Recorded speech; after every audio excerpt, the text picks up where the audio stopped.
उत्तर प्रदेश में लोकसभा चुनाव के अंतिम 2 चरणों का मतदान बाकी है और इन चरणों में पूर्वी उत्तर प्रदेश की सीटों पर मतदान होना है। ऐसे में पूर्वांचल के कुशीनगर में 7वें चरण में बीजेपी और उसके सहयोगियों के बीच दोस्ती का भी इम्तिहान है। ऐसे में भाजपा की सहयोगी ओम प्रकाश राजभर की अगुवाई वाले सुहेलदेव भारतीय समाज पार्टी सुबह सपा के राष्ट्रीय अध्यक्ष व उत्तर प्रदेश सरकार में कैबिनेट मंत्री का पूर्वांचल में बेहद खास प्रभाव है। अपनी जाति के वोट बैंक पर राजभर बेहद भरोसे के साथ आज कुशीनगर पहुंचे। राजभर ने राष्ट्रीय स्तर पर पक्ष और विपक्ष पर गंभीर आरोप लगाते हुए जनसभा को संबोधित करते हुए ओम प्रकाश राजभर ने मोदी और योगी के कार्यों की जमकर तारीफ की। राजभर ने मीडिया के सवालों का जवाब देते हुए अखिलेश यादव को लेकर कहा कि पिता के विरासत पर राजनीति करते हैं, पिता के विरासत में राजनीति मिली तो मुख्यमंत्री बन गए। प्रगति हुई जो त्यों आचार संहिता लगी, जिम्मेदारी हमारी बढ़ गई। हम चाहते हैं घबराओ नहीं, 3 साल के अंदर उत्तर प्रदेश में 3 साल के अंदर आपको घरेलू बिजली का बिल नहीं देना पड़ेगा। ये ओम प्रकाश राजभर की गारंटी है। आपके यहाँ बिजली सप्लाई आती है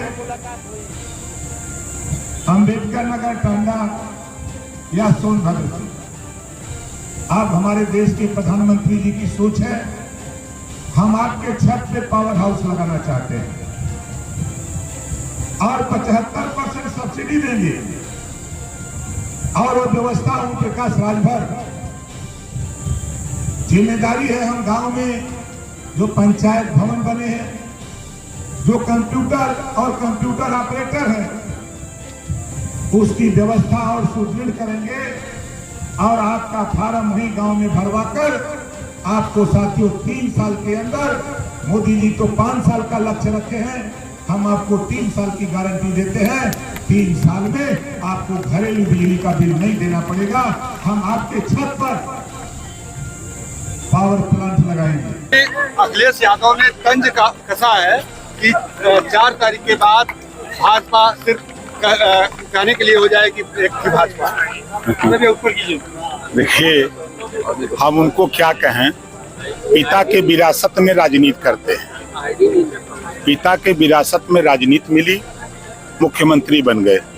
इतना 5 साल काम किया कि जनता ने उनको सांसद बना दिया। फिर इतना सांसद बन के काम किया कि जनता ने उनको एमएलए बना दिया। अब उनसे पूछेगा कि आप क्या बनना चाहते हो। अब जनता ने उनको नकार दिया। सपा बसपा ने 19 साल शासन प्रदेश में किया, जनता ने नकार दिया। मोदी जी योगी जी के नीतियों पर विश्वास करके जनता मोदी जी योगी जी के साथ खड़ा है। आज हम लोग जो गठबंधन बनाए हैं, आप अगर इतना ही खाली समझ लीजिए कि ओम प्रकाश राजभर, संजय निषाद जी, अनुप्रिया पटेल जी, जयंत चौधरी जी और भारतीय जनता पार्टी जेपी नड्डा जी, हम लोग 5 लोग है ना। 5 लोग काम भरत काफी है ही। आप उठा के देखिए, हम प्रदेश की बात, अगर हम देश की बात करें तो हमारे यहाँ यूपी में बाई इलेक्शन था, उसमें बड़ी जोर शोर से नारा लगा कि आरक्षण खत्म हो रहा है। चुनाव जीत गए। उसके बाद फिर कभी बोले कि आरक्षण खत्म हो रहा है।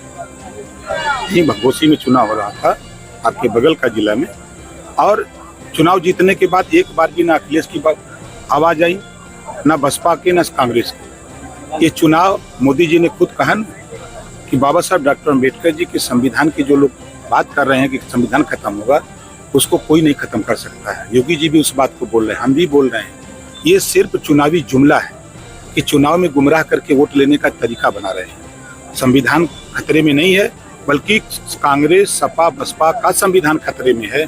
उनकी मान्यता रद्द होगी, उनका संविधान खत्म हो जाएगा, वो खतरे में है। इस नाते वो लोग चिंतित हैं। कहाँ खड़े हैं, कहाँ वो जीत रहे हैं। आप एक सीट हमको बता दीजिए जहाँ जीत रहे हो। पूर्वांचल के हम कह रहे हैं 28 सीटें हैं, बता दो कहीं कहीं वो लड़ाई में दिख रहे हो।